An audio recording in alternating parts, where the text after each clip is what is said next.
Hey, how's it going, folks? This is an updated video of the solar ammo box power pack. I did one a while ago based off of some other videos I've seen on YouTube. Definitely not an original idea. There's plenty of them out there. But what I was shooting for was the I used to have the panel up here and the switch and then the battery and whatnot. In there I had a 12 volt 12 amp hour battery on the older version. This is the newer version, which is a 12 volt 15 amp hour battery. So the goal for this design or redesign was I want to see if I can get equal or if not more power than the Goal Zero Yeti 150, which this pack would be comparable to, but with a little more juice, as you guys will see right now. So yeah, the other reason I put the stuff inside of it is, I mean, this thing just looks like an ammo box, nothing fancy about it. A lot of guys or girls or whatever on YouTube put, I mean, all sorts of LEDs out on this thing. The stuff is out here or up here. My thing is like, all right, if you had it outside on a barbecue or something, there's more chances of water getting in there and short-circuiting something or whatnot. So I figured if it doesn't look like a power generator or solar ammo thingy, then better, right? Sorry, the furnace just kicked down, so pardon me. So let's crack this bad boy open. And here we go. So what we have here is the All Powers 20 amp solar charge controller. Has two USBs. Top one is 3 amp, bottom one's 2 amp.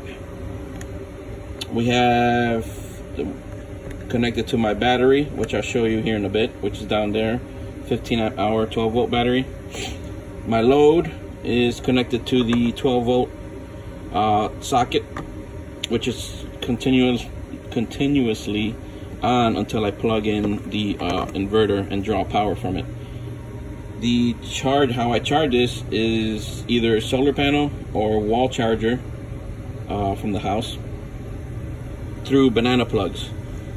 I use banana plugs because I have the small alligator clips on my solar panel, and you can unscrew these. And I also have the small banana clips on my home charger, the wall charger. It's a float charger, and then it just fit perfectly underneath there. They grip it and they charge it.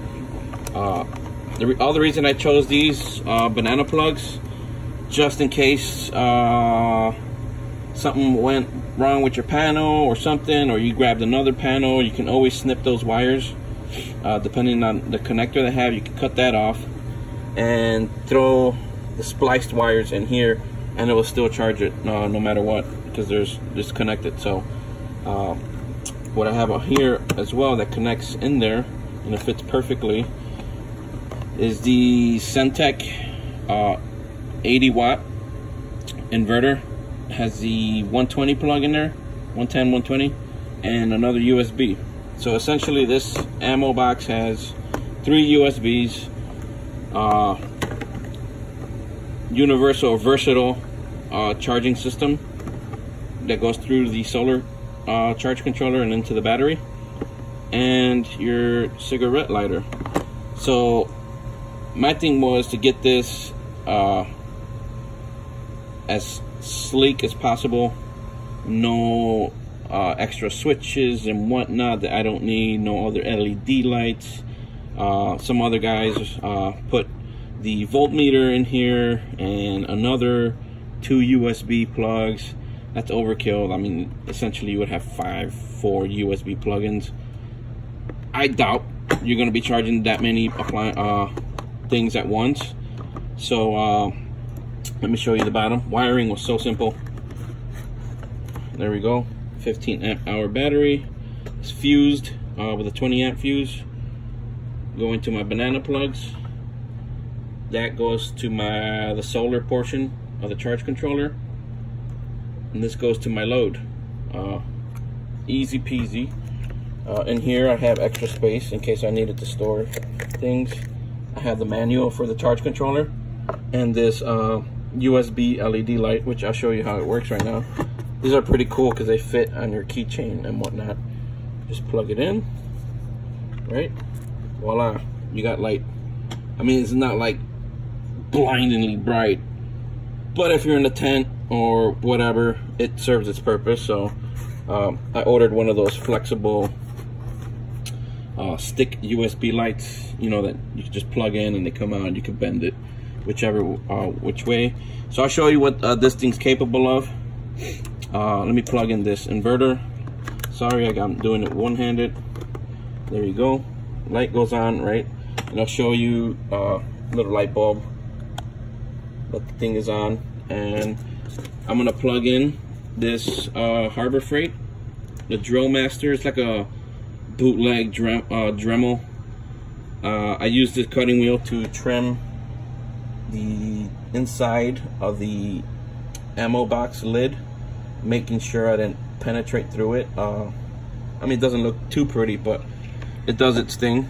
So here we go, plugging it in, right? It's in there. Here we go. And my charge controller's showing the discharge rate, and for as long as you have this thing on, it doesn't draw that much amp. But yeah, there you go. I mean, you could plug in a lot of things in here. I wouldn't go too crazy with it, because then you're going to constantly be charging this thing. But I mean, you could definitely plug in some cool stuff in here. I mean, I don't know if you're going to be taking one of these camping with you, but you never know. Some of you guys are weirdos out there, right? But there you go. I did order another inverter, which is a little bit smaller than this one and more capable. It has 150 watt. Same thing with it. It has USB and the plug-in, whatnot, but 150 volt. That way it's comparable to that Goal Zero Yeti 150. But yeah, I mean, essentially this one has more juice. The Yeti 150, I think, has a 14 amp hour battery and a 140 watt inverter, and 2 USBs, or 1 USB, I think. No, my bad, it is 2 USBs.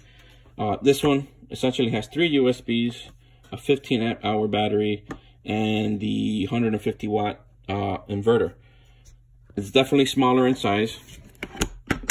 It's in the ammo box. You guys can look up the specs on the ammo box, or I'll show you here if it has any. But it's not that big. I mean, but it serves its purpose. You definitely pricing. Charge controller was 20 bucks, I think, and of course later on I find it cheaper, like for 16, 17 bucks. Your 12 volt socket, you can get those very cheaply. Banana plugs, I got them in a pack of 12 for 12 bucks. If you have the Harbor Freight coupon, you can, I think this thing was like 13, 12 bucks, I don't know. But the new one I ordered was $15, 150 watt from Best Tech off of Amazon. And the battery ran me $34 for the 15 amp hour 12 volt battery, and the ammo can was $3.99. So you're definitely coming in under $100. Definitely under $100. And if you get a 20 watt solar panel, you're just over $100. The Yeti 150 comes in at $200, I think, last time I checked. So not a bad deal. If you're mechanically inclined, you could definitely build this. The 15 amp hour battery and the 12 amp hour battery fit perfectly in there. It's snug. The sides of the ammo box grip it towards the bottom. You don't really have to worry about it shifting. If you are worried, just Velcro it or whatever. Tack it in with some hot glue with the heat gun and whatnot. But there you have it, folks. the what I like to call now the Sasquatch 150 or the Bigfoot 150, whatever. There you go. Cheers.